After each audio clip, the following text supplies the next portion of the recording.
I am super excited for my guest today, Mr. Max Zanan. Did I say that correctly? Yes, you did. Mr. Max is a founder and CEO of Auto Advisory Services, and he is a co-founder of Dental Protection Group, which I'm excited about that. Well, Mr. Max, I'm gonna tell you this: my brother got a couple of car dealers, so you got me on the wall side of the wall. What do I know about dentistry? Nothing, you know. But I did see an opportunity. So this is really what happened. In automotive, my company provides warranties that car dealers sell to their customers. So I had dinner with a husband and wife dentists from New York. And I just asked them a question. I said, let's say you do a procedure and it fails. What happens? Let's say it fails a year down the road, 2 years down, 3 years down, 4 years down the road. What's the protocol? And this is what they told me. They said, listen, we'll goodwill it. We'll fix it for free if we like you, right? Which is extremely subjective. Right. What if they don't like me? Right. So then we get into this gray area. And then I asked them if dental warranties are a standard operating procedure in dentistry. And they said no. So my partner and I decided to do a little research. And there are a few companies out there in the dental space that provide warranties. However, the way they do it is so antiquated that we would not be able to do it this way in automotive. And we do it not just in automotive, we do it with car dealers, motorcycle dealers, boat dealers. We do it with recreational vehicle dealers. We do it with electronics. Home builders offer warranties when they build a brand new house. So first and foremost, you have to take this concept of the warranty as an owner of a dental practice and turn it into a marketing campaign and say, hey, I'm not like other dentists in town. I stand behind my work, no questions asked for 5 years. If anything goes wrong, come back. We're going to redo it. No deductibles, no copays. It's all taken care of. Hygiene and teeth extractions are the only two things that we do not cover. We just don't know how, right? Because if you pull the tooth, I don't know how we can, So the most sophisticated way is that we will give you money back that is left over after claims are paid, plus investment income that money will earn, and it will come with tax benefits that you don't have to pay ordinary income tax on. Everybody, meaning the doctor, the patient, the staff member, everybody is a consumer first. And everybody, right, including you and I, instinctively and intuitively know what a warranty is, right? It does not need to be explained. It's understood what it is. It's a bumper-to-bumper warranty for your crown, a bumper-to-bumper warranty for your denture, right? That's all. It took 2 seconds to say that. Think of it this way. All the money that you're going to borrow, right? How did that money get there? From your patients. From patient. Right? You pass on the cost of the warranty to the patient. We're not asking you to absorb it, right? So your patients are funding all of it. You're literally playing with other people's money. Well, that's what everybody does these days, right? Right. And here's the most, excruciatingly painful facts. What we're talking about, the sophisticated way of doing warranties, has been in existence since 1986. We're not asking you to take a $20,000 CE course or buy a $50,000 x-ray machine. We're asking you to make a change in culture in your office and become a Rolex or become an Apple and offer every procedure with a warranty, especially if you're a fee-for-service practice, just included in the price. And then you will make a ton of money without any expenses, meaning that all the money you're going to be making will be paid for by your patients. We're not asking you to come out of pocket and do anything with your own money. All right, everyone. Welcome to another episode of Dentment. I am super excited for my guest today, Mr. Max Zanan. Did I say that correctly? Yes, you did. Mr. Max currently lives in the beautiful country of Spain. We were just talking about soccer and the recent tragedy that happened in the soccer world. I'm super sad about it. 2 brothers, super famous. One got married a couple of days back, so we're just discussing that before. Rest in peace to him. And our thought and prayers go to his family. Mr. Max is a founder and CEO of Auto Advisory Services, and he is a co-founder of Dental Protection Group, which I'm excited about that. Well, Mr. Max, I'm gonna tell you this. My brother got a couple of car dealers, so you got me on the both side of the wall. I'm a dentist. He got a couple of car dealerships, so we got a lot in common. Yeah. It's amazing how small the world is. Yes, it is super small. But Mr. Max, thank you so much for taking the time on this Saturday. Sarah said a lot of good thing about you. Shout out to Sarah. I hope that we can have an amazing conversation, learn a little bit about what you guys do. I'm gonna let you introduce yourself, get to know you, see who you are, and let our audience get to know you, and then we'll start asking questions. So when, before we started recording, we were talking about how unpredictable life is. Yes. And, I spent my entire career in automotive. Mhm. And if you told me 2 years ago that I would be in dental, I would tell you that you're insane. What do I know about dentistry? Nothing, you know. But I did see an opportunity. So this is really what happened. In automotive, my company provides warranties that car dealers sell to their customers. Mhm. So I had dinner with a husband and wife dentists from New York. And I just asked them a question. I said, let's say you do a procedure and it fails. What happens? Let's say it fails a year down the road, or 2 years down, 3 years down, 4 years down the road. What's the protocol? And this is what they told me. They said, listen, we'll goodwill it. We'll fix it for free if we like you, right? Which is extremely subjective. Right. What if they don't like me? Right. So then we get into this gray area.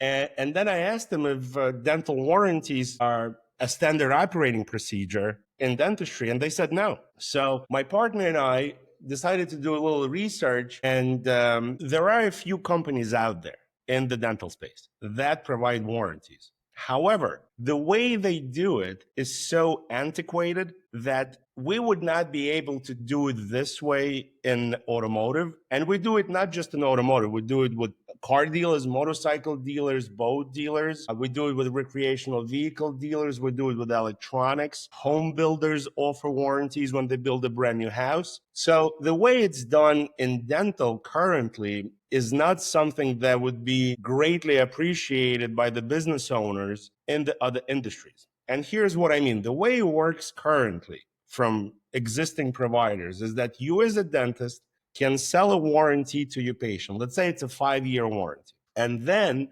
if there is a claim, you would have to provide supporting documents, file a claim, and eventually within X amount of time, you will get paid. On the surface, it sounds like a good deal because the patient is taken care of. You don't have to sacrifice your chair time. You get compensated for it. However, you know that dentists are phenomenal at clinical work. I am yet to meet a dentist who's going to tell me that his failure rate is over 3%. So that means that when you pay for the warranty to the warranty company, chances of the claim being filed in the next 5 years is slim to none.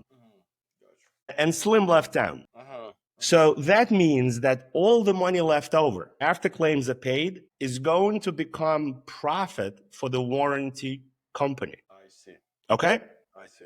So the reason I say that there's nothing wrong with doing it this way, but the reason I said that we would not be able to do it this way in other industries is because, believe it or not, dentists go to college, to dental school, a couple of years of residency. A lot of car dealers barely have a high school diploma, maybe a college degree, but they grasp the concept immediately, something that dentists failed to do for the last 40 years. So the concept is that why leave money on the table for the warranty company if you know that claims are going to be minimal? You should be able to get that money left over after claims are paid back. And that would become your other revenue source. Because the only reason other industries do it, like let's say when you buy an iPhone and they immediately offer you Apple Care, the reason they do it is not because they want to fix your phone. They know the phone is not going to break. The failure rate of an iPhone is very similar to a failure rate of a dental procedure. The reason they do it is because it's extra revenue for Apple, and because they own the warranty company. Apple Care is owned by Apple. It's not owned by somebody else.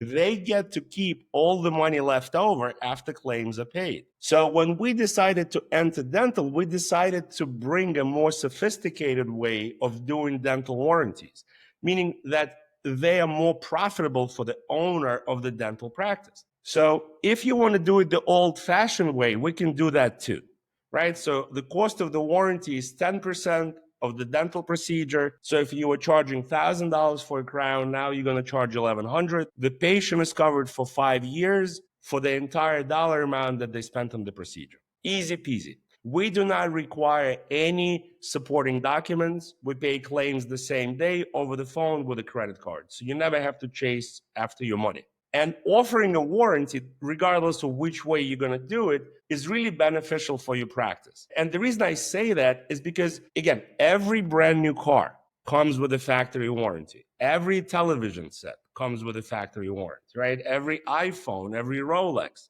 I'll tell you more. Every piece of dental equipment in your office came with a factory warranty. Otherwise, you wouldn't buy it, right? Would you buy a $50,000 X-ray machine without a warranty? Absolutely not. Exactly. But you know that there are some dental procedures that cost more than $50,000. So first and foremost, you have to take this concept of the warranty as an owner of a dental practice and turn it into a marketing campaign and say, hey, I'm not like other dentists in town. I stand behind my work, no questions asked for 5 years. If anything goes wrong, come back. We're going to redo it. No deductibles, no copays. It's all taken care of. That's number one. And for example, that's what Kia does, right? The main marketing point that Kia makes that separates Kia from any other car maker is a 10-year, 100,000-mile warranty. That's it. They never talk about how good the car is, how bad the car is, right? It's just, if you get a Honda or if you get a Toyota, right, it's 3 years, 36. If you get a Kia, it's 10-year, 100. So it makes you more comfortable. It makes it easier to make a purchasing decision. So now the same logic applies to your dental practice. Treatment plan acceptance rates go up, right? Because if you say, hey, Max, all you need to spend to fix your mouth is $30,000, but don't worry, it comes with a 5-year warranty, it's a little easier for me to say yes. Another thing that we built into the warranty is retention.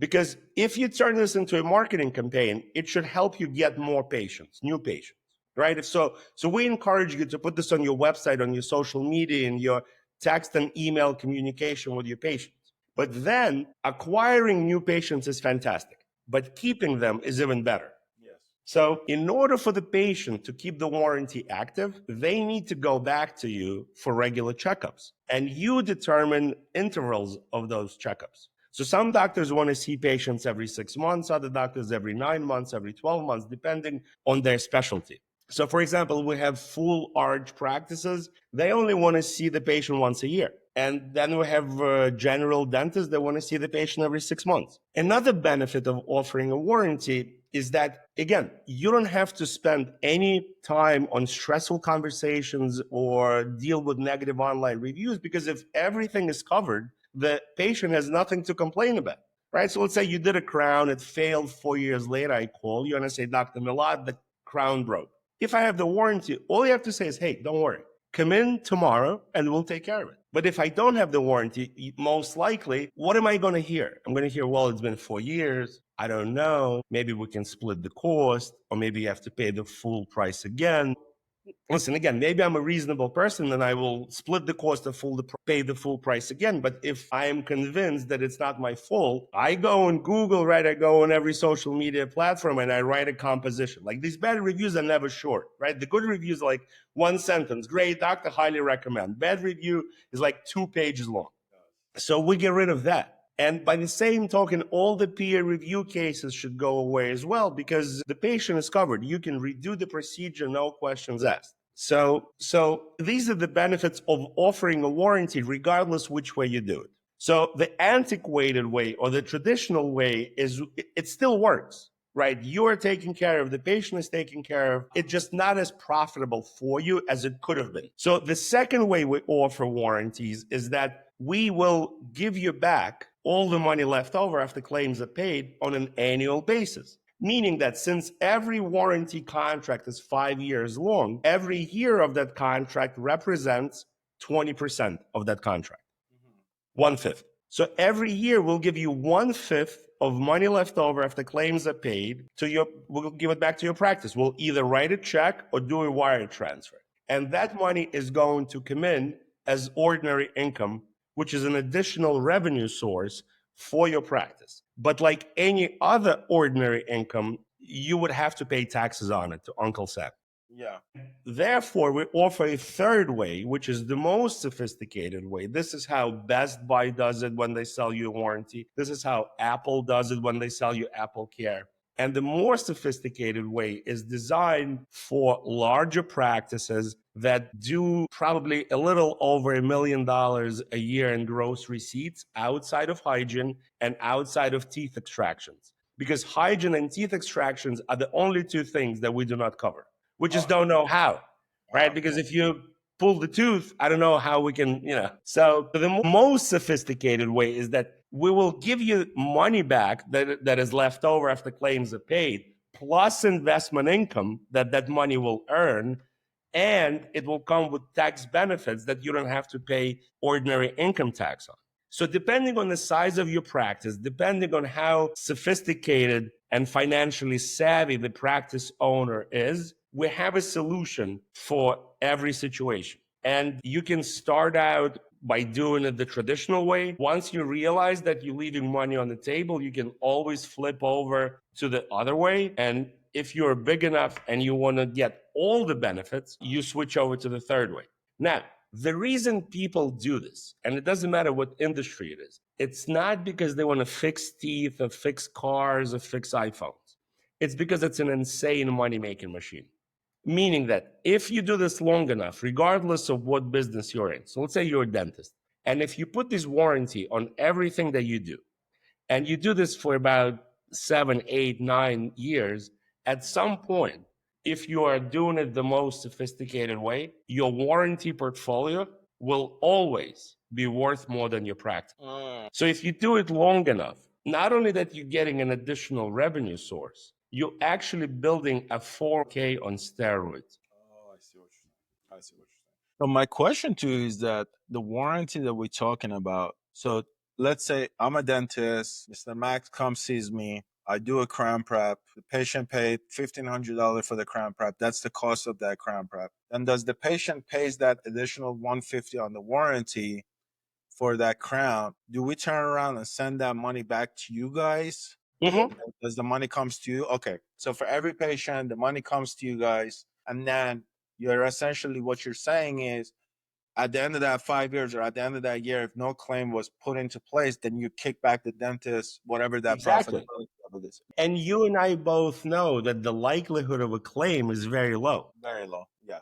So if you're doing that at a practice, you have 2,000 patients, 1,000 of them sign up for that warranty. Essentially, it's almost like a compounded interest per patient that you have, and that money is just going to come back to you. That's exactly right. And if you happen to be a fee-for-service practice, you just raise your prices 10% or 15% and put it on every single procedure. So there's no salesmanship involved, meaning that when you go get a brand new car, right? It doesn't matter which one. Yes. Nobody is asking you if you want the factory warranty with it. Yeah. It doesn't mean that it's free. It's included in the price of the car. It's just not a separate line item on a bill of sale. Yeah. So please don't think when you get a Kia with a 10-year, 100,000-mile warranty that they're gifting it to you. Yeah, no, that's actually, because believe it or not, I had an emergency this morning and I went to my office. Patient called, oh, doc, the filling doesn't feel good. And I went in and that filling, like I'm new to this practice, the filling wasn't even done by me, but the new owner had to kind of honor that whatever it was. So like right now, you paid me chair time, went to the practice on a Saturday morning to take care of the patient, but you absolutely made $0. So you actually lost money. You lost money, exactly. So that, in reality of it, that warranty, I mean, the fact that that's a genius idea, honestly, because a lot of time, I mean, we get into this conversation all the time with the patient. It's like, I just got this crown 2 years ago and the crown fractured up. What do I do now? So you get into this like conversation of, well, the crown's supposed to last your lifetime. Now it didn't. I don't know what happened. So it kind of leaves the patient a bad taste in their mouth, and they lose that trust as a dentist. So I absolutely think that this is amazing because you're kind of cutting the head of the snakes and the issue that could come up down the line. You're giving the pay. I mean, when I purchase something, I go buy TV. If the TV doesn't have a warranty, I walk right out. I'm like, yeah, no, thanks. So That's I right. mean, the fact that you can warranty the dental work, that's genius because then the patient has a peace of mind. They're not Right. worried about it. And so the companies that currently offer dental warranties, they actually have a waiting period, meaning that I come to you, you do a crown, but the warranty only kicks in, let's say, 30 days later. So the first 30 days, if it fails, you're going to have to goodwill it. We don't do it that way. We Wow. do day one coverage. So you put a crown in my mouth, I walk out and it fails, you're good to go. Wow, genius. Yeah, I love that. So what is the motivation? I mean, when you speak to practice owners about the warranty, what are the feedbacks you're getting from the dentists? Are they excited about it? Like what are some of the feedback that you get from your clients as far as like because essentially I want the dentist to understand that like what is the from the perspective of what you're offering. I see a lot of benefit into it, but I also want them to understand if they have a pushback or question. What are some of those, and how do you address them? That's a great question because the pushback that we get from dentists is unbelievable. Okay. It's an 80-20 rule, meaning that 80% will give us pushback and 20% will be all over it. And the reason I say that is because I think you would know this better than me. When you go to dental school, there are zero business courses offered. So you come out, it doesn't matter if you come out with dental loan or not, right? At some point, you're going to open your own practice, which is a business. But the doctor has zero real world experience in running a business. We're not talking about quality of clinical work. We're talking about being able to negotiate a lease, find the right location, hire the right staff, train the staff to do certain things, answer the phone properly, make appointments, confirm appointments, right? This is just business practices that are the same regardless of the business that you run. So Absolutely. what happens is that, and I'll give you a perfect example. A lot of people, when they're young, they grow up with a dream of becoming a doctor. I promise you that nobody grows up with a dream of becoming a car dealer, right? It just Beside my happens. older brother. Right, but somehow it happens. When you become a car dealer, you are a business person first. When you are a doctor, you're a doctor first and a business person second, right? Because your goal and your childhood dream was to treat people, which is super honorable and nice. But you cannot do the right thing if you don't run your business properly. So car dealers focus, they're laser focused on one thing and one thing only, is making money. 80% of dentists that we speak to are not laser focused on making money. They're actually laser focused on leaving money on the table. You see. And the 20% that understand that an entrepreneurial dentist can do more good for society than a less entrepreneurial dentist. And there is nothing wrong in being an entrepreneurial dentist because it will help you accomplish several things. First and foremost, I mean, I heard that NYU Dental School now is $500,000. And that's before interest, right? So if you take out a student loan, right, by the time you pay it off, you're probably close to $1 million, if not more, right? Then you got your practice loan. Then you constantly buying equipment. But in between all of that, you also have to live your life. You have to get a car. You have to buy a house. You have to get married, your kids, right? All of that costs money. So by implementing a warranty process in your practice, you can accomplish so many things. First, you can pay off your loans sooner. Second, you can grow sooner, right? You can expand your practice because you can take advantage of these dollars and grow your business. So when the money becomes available, right, there are no strings attached. So if you want to buy a Ferrari, you buy a Ferrari. If you want to buy another practice, you buy another practice. And you're not paying any income tax on it. So it accelerates your career and it accelerates your success. A lot of doctors, like Doctors Without Borders, right? They would go and treat people all over the world at no charge. And that's great. But you have to be able to pay your bills at home while you're overseas. right? And again, having a warranty portfolio will help you do that. So if you do this, let's say you start out, at around 30 years old and you're planning to practice another 30 years. By the time you decide to retire, your warranty portfolio can easily be worth 5 to 10 times more than you practice. We're talking gazillions of dollars. Yes, because you You have know, comp. so to not to take so that's the feedback that we get, meaning that the pushback comes not because they don't like the idea of the warranty, but because dental school did not prepare them for real world business processes. And a lot of times dentists, I feel sometimes that they're held hostage by their staff. And the doctor would say, I would love to do it, but my staff cannot handle it. What's there to handle? Meaning that, and I'll tell you what I mean. Everybody, meaning the doctor, the patient, the staff member, everybody is a consumer first. And everybody, right, including you and I, instinctively and intuitively know what a warranty is, right? It does not need to be explained. It's understood what it is. It's a bumper to bumper warranty for your crown, a bumper to bumper warranty for your denture, right? That's all. It took 2 seconds to say that. If your staff cannot handle it, you got to get new staff. No, that's amazing. Actually, like the previous organization I worked for, they offer anywhere between 6 months to 7 year warranty on their denture, and that was just the model they had. They kind of included in the price of the denture. So that, I mean, the companies are doing them on certain procedures within the organization, just like Apple, just like anybody else. So think of it this way: why cherry pick? Why cherry pick a denture, right? When you go and get that Kia, right? It doesn't matter which model you get, or you go to get that Mercedes. Doesn't matter if you get the cheapest one or the most expensive one. All of them come with the same warranty.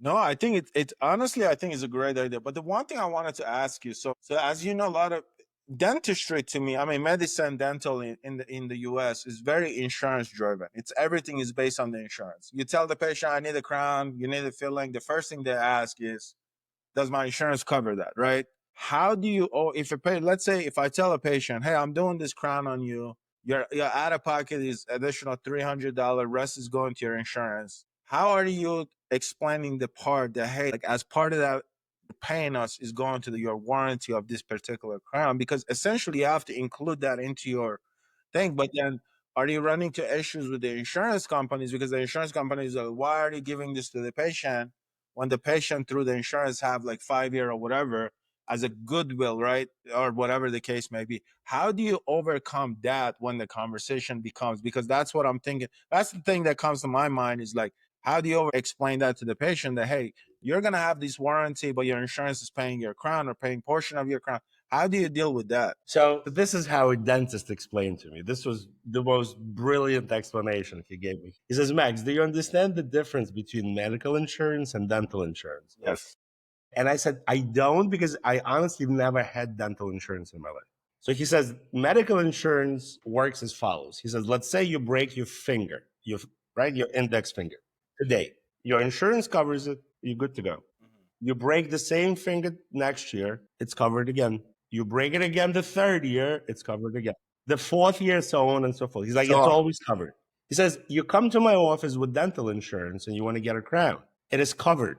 If that crown fails next year and you're going to come back to me and file a claim, it will be denied. yes. So you get one crown every 5 years. And this is the reason why actually our warranty is 5 years long. So the patient is never left without coverage. Got you. And if you explain it that way to patients, believe me, they will understand. It's easy. Yeah, that's brilliant. Yeah, I didn't even think about it that way. Yeah, because I was thinking about it from an aspect of, well, the insurance is going to be this. Because people always ask, is like, even when we add like on the crowns, we add like a gingivectomy or like desensitive. Oh, what is that? Why am I paying this out of pocket? What am I doing this? Or what? And then you explain it to the patient. It takes some time for them to understand really what's going on because they're always so focused on whatever my insurance covers, that's what I want to pay. I don't want to pay for anything else. And then you have to start explaining these things to the patient, saying like, hey, like this is the reason why we do what we do. But that's brilliant. That makes perfect sense.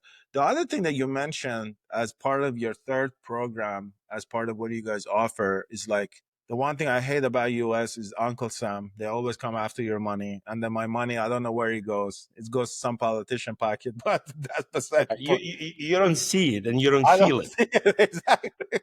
I'm like, let me keep some of it, and I'll give you guys some. I wish there was a warranty for that. Right. Just say, hey, my money went to waste. Let me get some of it back. But how does your third program work that you can manage to make sure that the dentist, so when you're paying me this money and you're saying, hey, you don't have to worry about the taxes anymore, how does that get determined? A lot of time when the money comes into the business, the first thing we think about is like, well, I need to worry about the IRS. I need to worry about them making sure where did this. So how do you manage to make sure that the dentist is not reliable on the taxes within your program? So think of it this way. Any business, right? It doesn't matter whether you're a dentist or you're a plumber, right? The tax laws are the same. There's one industry in the entire world that does not play by the same rules. Mhm. And that industry is insurance. Okay. So let's talk about your car insurance. Mhm. So let's say your car insurance is $3,000 a year. Mhm. Let's say you had a small fender bender and they paid out $1,000. What do you think happens to the other 2,000? How is that $2,000 treated by the insurance company? It is their profit. Well, I see. Now, when you make profit and I make profit, we pay income tax. They do not. Oh, wow. And I'll give you the long version of why. Mhm. So in the United States, there was no income tax up until 1913. And in 1913, Americans were told that we need to start paying income tax to help pay for World War I effort, and that this income tax is going to be temporary. So now, fast forward 112 years, you and I are talking in 2025, and you and I are still paying that temporary income tax from 1913. So insurance companies realized that really quickly. And what they started doing is lobbying Congress to get preferential treatment on their income. And of course, they got it because insurance lobby is one of the most powerful lobbies in the world. So it doesn't matter what kind of insurance we're talking about, whether it's your car insurance, your fire insurance, your home insurance, the rules are the same. They do not pay taxes on money left over after claims are paid. So, but then besides that, what do you think they do? Let's say you pay them $3,000 for your car insurance. What do you think they do with your money? Do you think they put it in a safe, they put it in the mattress, or do they invest it in the market? Sure, they So they invest in the earn market. investment income on your dollars. That investment income is subject to tax, but it's not subject to ordinary income tax that you and I pay. It's only subject to long-term capital gains, which is 20%, right? But if you practice in dentist in New York City, for example, right, between federal, state, and city, you are paying 55%. So in order for the dental practice to get the same benefits as Allstate or Geico or Liberty Mutual, that dental practice needs to own an insurance company. So this is where we come in. We open an insurance company that is owned by your practice. And that insurance company is going to have a brokerage account with Morgan Stanley or Raymond James. These are the two investment banks that we work with. Both are super reputable and both are household names. So now there's a complete chain of custody, meaning you own the dental practice, you also own the insurance company, and the insurance company has a brokerage account that you own. So once you start selling warranties, the money will be going instead of to us, right? Which is the case in the first example I gave you, which is the traditional way of selling warranties, or the second way, we would just give you back money after claims are paid. Now the money will be going directly into your brokerage account. I see. Now, we do not tell you how to invest your money. We do not make investment decisions for you. We don't have access to your money. So once that brokerage account is open, the investment banker from Morgan Stanley or Raymond James is going to contact you and say, hey, Dr. Milad, let me ask you, what is your risk tolerance? How do you usually invest? Are you more conservative? Are you more aggressive? Are you somewhere in the middle? So depending on your answers, that's how the money gets invested. And like the second example, since every warranty contract is 5 years long, every year of that contract represents 20%. So every year, 20% of underwriting profit, which is money left over after claims are paid, plus investment income becomes available to you. And there are three things you can do with that money. First, you can just leave it there so it continues to compound. Second, you can take a distribution and pay long-term capital gains tax on the money. But the smartest thing to do would be to borrow. You would borrow from your own insurance company. And if you pay yourself back with interest and you get to keep all the interest, there's no middleman in that transaction. There's no taxable event whatsoever. It's the same logic when you borrow from your whole life insurance company. So let's say you have, I don't know, $1 million there, right? And you want to buy another practice. Why not borrow from yourself that $1 million, buy the new practice, and have the new practice pay back the loan? And you never pay a penny in income tax. And this is exactly the strategy that Warren Buffett uses. So I don't know if you know, but Warren Buffett owns Geico. So Geico is one of the largest insurance companies in America. So they collect a ton of money in premiums. And whatever money left over after claims are paid is their profit. So what he does is he borrows from Geico without ever paying income tax on that money. He borrows from Geico and then buys another business. And then the other business pays back Geico. So now you can do the same thing. That's amazing. Like that's the type of stuff that I studied like day in day out because I've been since age of like 25 been following the author of Rich Dad Poor Dad. This guy, I'm sure you probably know him, Mr. Robert. He is so big on like just using debt to like make money, and people don't understand how powerful debts are. It's like you borrow the money, you use it to buy a piece of real estate, then you take the money from the other end and you're not paying tax on it. So these are the type of fascinating conversation that I love because it just Think of it this way. All the money that you're going to borrow, right? How did that money get there? From your patients, from pay patient. right? You pass on the cost of the warranty to the patient. We're not asking you to absorb it, right? So your patients are funding all of it. You're literally playing with other people's money. Well, that's what everybody does these days, right? Right. And here's the most, excruciatingly painful facts. What we're talking about, the sophisticated way of doing warranties, has been in existence since 1986. It's actually codified in the IRS code. It's code 831B. And not a single dentist, not a single dental CPA has any idea about it. Meanwhile, every other industry has been taking advantage of that code for 40. So this is nothing that I invented. This is the point, right? Even if I wanted to patent this, I cannot because everything I'm telling you is public information. And ideally, everything that I'm telling you, all the dentists in the world could have been doing for the last 40 years on their own, but none of them are doing it. And that's a shame. So my next question is, as far as the insurance companies, do you see the dentist? Because I had a friend of mine that he's a dentist in Texas. He actually offers an in-house insurance to his patients. He's like, I'll offer you in-house insurance. You don't have to worry about anything. We'll cover XYZ. You're just paying us monthly every month for like instead of you paying the insurance company, you're paying me, right? And he covers crown, he covers whatever. He just looks at the insurance and say, I cover it. So do you see dental practices going to that direction? Because as you mentioned, you can essentially open your own insurance brokerage account and just do it this way.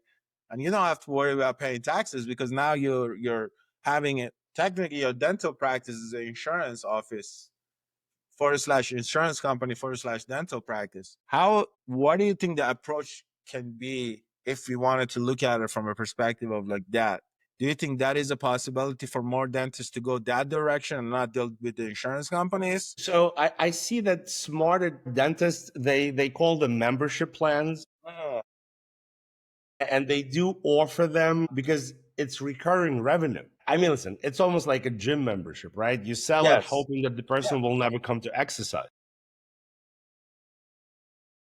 So I'm not going to say anything bad about it. That's a great strategy. But why not do both? Yes. You know what I mean? Why not do both? Mhm. And again, a lot of times the pushback that we get is that the dentist would say, well, we offer an in-house warranty. And we have to explain to them that no, you don't, right?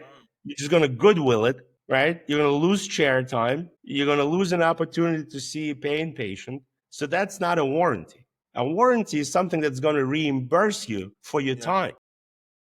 I don't understand how. I mean, I'm a dentist, and from a perspective of a dentist, I don't know how I would in-house a warranty without not making money on that procedure, because the patient is not paying for it. You're losing chair time. I don't know where the warranty coming in from. So that part of it, I'm not understanding at all. Right, meaning that they are not using the correct term. They call it an in-house warranty, but it's really not. It's an in-house money-losing proposition. Yes. So you're just doing the procedure for free at that point. Right. And on top of it, the in-house warranty is not portable. Right? So let's say you gave me an in-house warranty for the crown, and then I moved to Florida, or I moved to California. What am I going to do with this warranty? Our warranty can be used anywhere in America. Oh, wow. Okay. Okay. Now However, we're okay. idea is that we want to increase retention for your dental practice. So if the patient is within 100-mile radius of your practice, we're going to ask them to go back to you for the redo. For two reasons. First, you can solidify your relationship with the patient.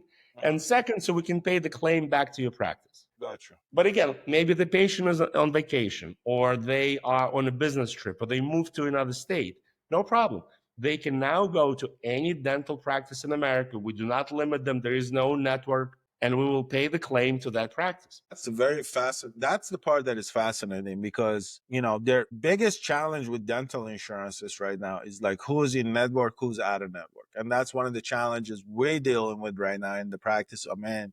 It's like, am I in network with this one? Am I out of network with this one? Can I put this claim through? Can I not put that claim through? So the warranty part of it makes so much sense, because now you're eliminating all these questions of like, you just go here, don't worry about it, we'll take care of the rest. I was told by a dentist that in the last 20 years, reimbursement rates from dental insurance companies went down by 40%. Yes. That is, I mean, listen, if you take into account inflation, Yep. right? I mean, how much longer do you have to work now compared to a dentist who was practicing 30 years ago to make the same money? So Absolutely. my understanding is that the ultimate goal of any dentist is to get off the dental insurance red race and become a fee for service. Absolutely. So the best way to transition, right? Because you have to give confidence to the people that used to come to you because of the insurance, but they will stay with you as cash paying customers or patients because of your good work. So to give them extra confidence, you just say, hey, everything I do is covered for 5 years. So you never have to go back into your pocket and pay me for a redo. So it's a good way to use a warranty to transition out of insurance. I was actually invited on a webinar to talk about the topic was really how to transition out of a PPO insurance. I think that the dental insurance, to me, I mean, you could tell me if I'm wrong, but I feel that the dental insurance is more of a discount card than an actual insurance. That's how It's a I feel. benefits plan. Yeah, that's what I think. That's what it is. I don't really think they offer anything, because I think about it this way: they give you an annual of $1,000 to $1,500. What is that gonna cover? What are you gonna do with it? You do one deep cleaning and you're done. You're cooked. Everything else is coming out of your pocket anyway. And then Correct. at the same time, you're paying $30, $40 a month for that insurance. So technically, it's not an insurance. I'm like, I don't understand it at all. I don't get Right. the logic behind it. Yeah, I'll tell you more. It's fascinating because I see on Facebook, on Instagram, there are companies that sell courses to dentists on how to get rid of PPO and become a fee for service practice. So I speak to dentists that are fee for service all the time. And I ask them, how did you do it? Did you take the course? They said, are you kidding me? Why would I take the course? You wake up one day and you say, no more. Yeah, that's it. And all of them said the same thing. They said, listen, it's scary because you don't know who's going to stick around, who's not going to stick around. But at the end of the day, if you do go work, people stick around. And then you Oh, get more patients and more patients. And there's no need for courses. There's no need for this BS. You yeah. just have to have the balls to do it. Yep. That's it. That's it.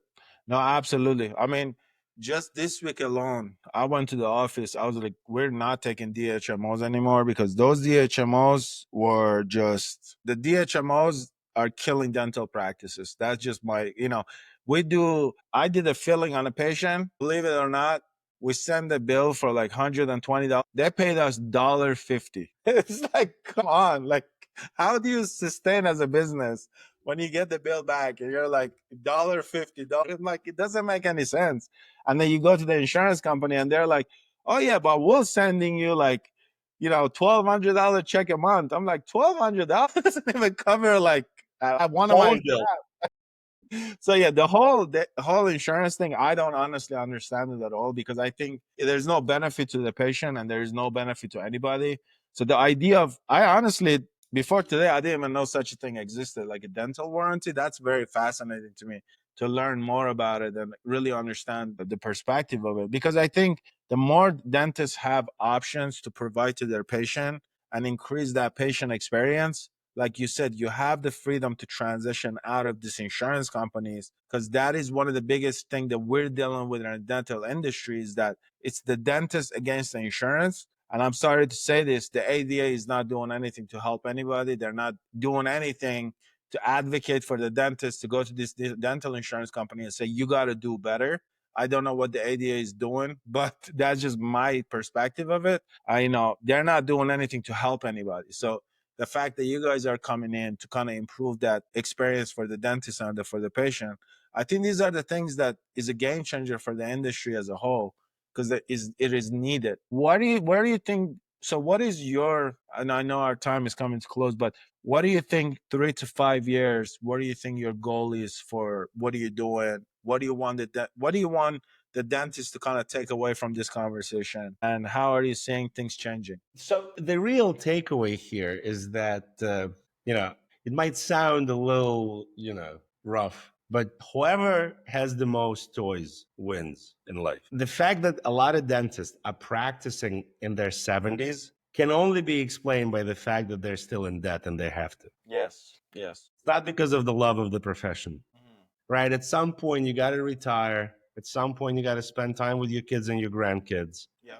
right? And if you are constantly in drowning in debt, right, starting with the dental school loan, then the practice loan, then the equipment loan, then you take some expensive CE courses, right? And I read this fascinating book where there are companies that do executive training for dentists. And let's say the dentist takes like a very expensive CE course. It becomes like a real specialist in a certain procedure. And the company comes in and they compare profit and loss statement for the previous year when the guy didn't have that CE, and the next year when he is like one of the few doctors on planet Earth who can do a particular procedure.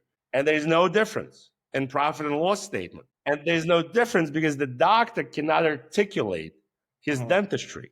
Yes. He can do it, but he can't sell it, right? So the takeaway here is that we're not asking you to take a $20,000 CE course or buy a $50,000 X-ray machine. We're asking you to make a change in culture in your office and become a Rolex or become an Apple and offer every procedure with a warranty, especially if you're a fee-for-service practice, just included in the price. And then you will make a ton of money without any expenses, meaning that all the money you're going to be making will be paid for by your patients. We're not asking you to come out of pocket and do anything with your own money. Yeah. So I think that's the main takeaway. And the main takeaway is that, listen, if we're being honest, then I'm going to ask you, would you like to retire at 45 or at 75? And I don't care what you do for a living. I want to retire today. Correct. Correct. So now you have a pathway to do that. You have a pathway to retire earlier and do whatever else you want to do. Yep. Because time is absolutely the greatest asset of our lifetime. Because I was even when I was driving to the office yesterday, and I was just thinking to myself, I was like, what else could I do with my life if I had the time? Because like we as dentists, we only make money when we're chairside. When we're not chairside and we're not using our hands, we're not doing fillings, we're not doing crowns, we're not making money. It doesn't matter what they tell you. There's no other, unless you have 200 practices. Even at that point, you're still working, you're still doing something, but you don't have the freedom to explore other ideas. And that is the part that even with like the Dentman platform and everything, I want the dentist to be understand that there is something else that you can do outside of dentistry. You don't have to like think, man, I went to school for all these things and that's the only thing I can do and there's nothing else I can do, right? So I think what you're doing for the dental industry, saying that, hey, utilize what you have, use the resources that we're providing you, and essentially make more money. Because to be honest with you, as a dentist, I've been out for a few years. I haven't taken a single CE course. I don't believe in CE courses. If you tell me, because I'm like, I go to the CE courses. I went to a CE course first year I got out, stuck his head off and I left. I'm like, I'm dumber than I walked in. So I'm like, what is the point of this CE courses? Like, you're not teaching me anything that the dental school didn't already teach me. You're just saying do this and do that and do that. But like you said, but then the dentists go back to their practice. They can't sell nothing. They can't sell anything they learn. And that is the difference. I think that for me at least is like the dentist got to be able to sell, not sell, but they have to be able to educate their staff and their patient better to be able to provide more quality. So you see, when you made this correction, like not sell, educate. It's okay to sell. Oh, yeah, absolutely. It's okay Absolutely. to sell, right? Nobody's going to come in begging for it. Yes. Salesmanship is part of life. It doesn't matter if you're a dentist. Dating is salesmanship, Yeah.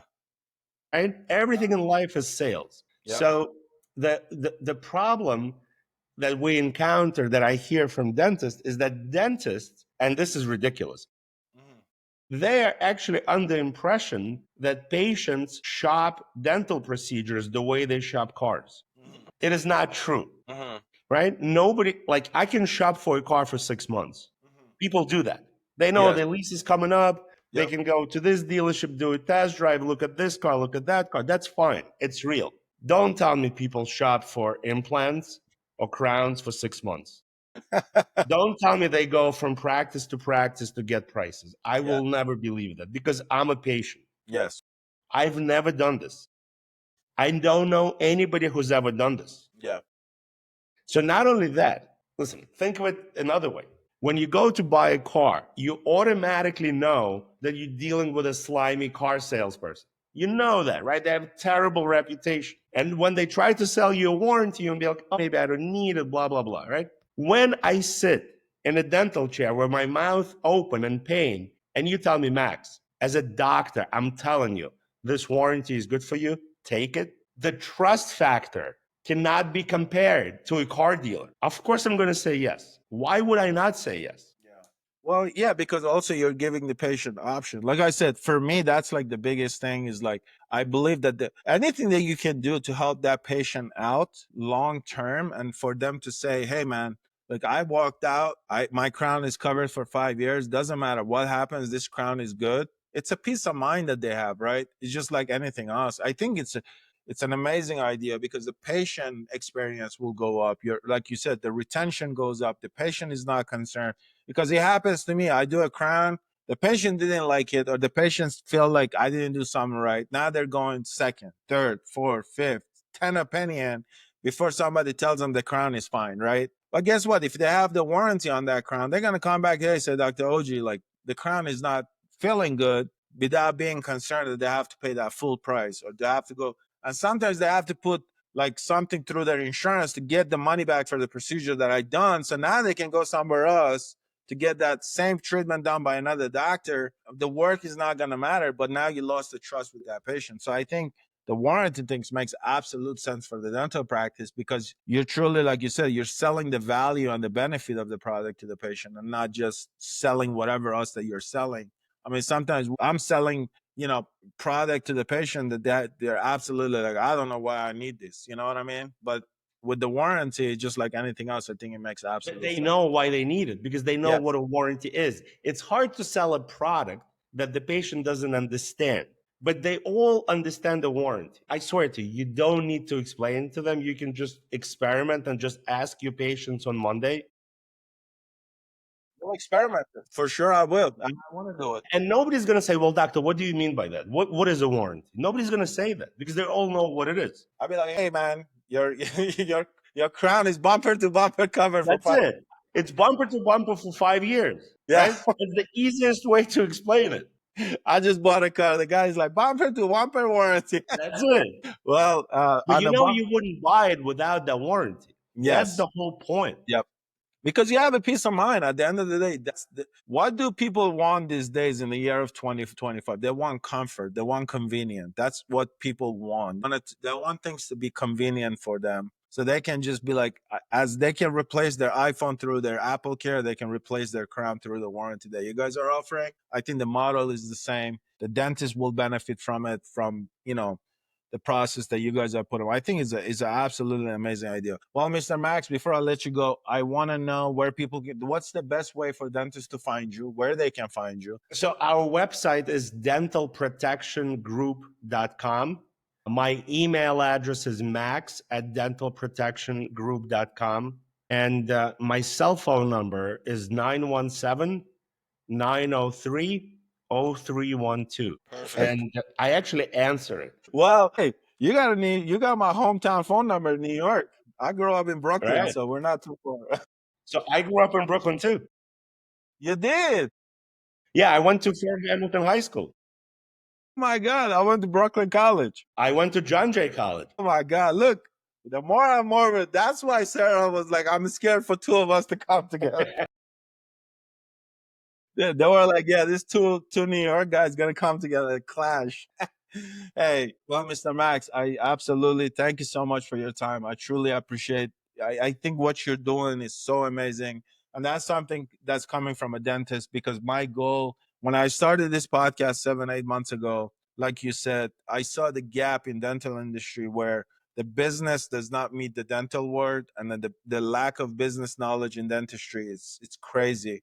So the goal for this podcast and everything that I do, the people that I bring on, is because I want to educate the next generation of dentists. Because I want the industry to change, and I think the change will come. But we gotta have these conversations. We gotta let the younger dentists that are graduating after me to know that hey, there are options that you don't have to practice into your 70s. You don't have to practice into your 80s. You have option to retire early. So I truly appreciate what you do for the industry. Keep in touch. I have your cell phone number. So I truly appreciate your time. Thank you so much. Thank you. Yes, Mr. Max. We'll see you the next time. All right. All Take right. care.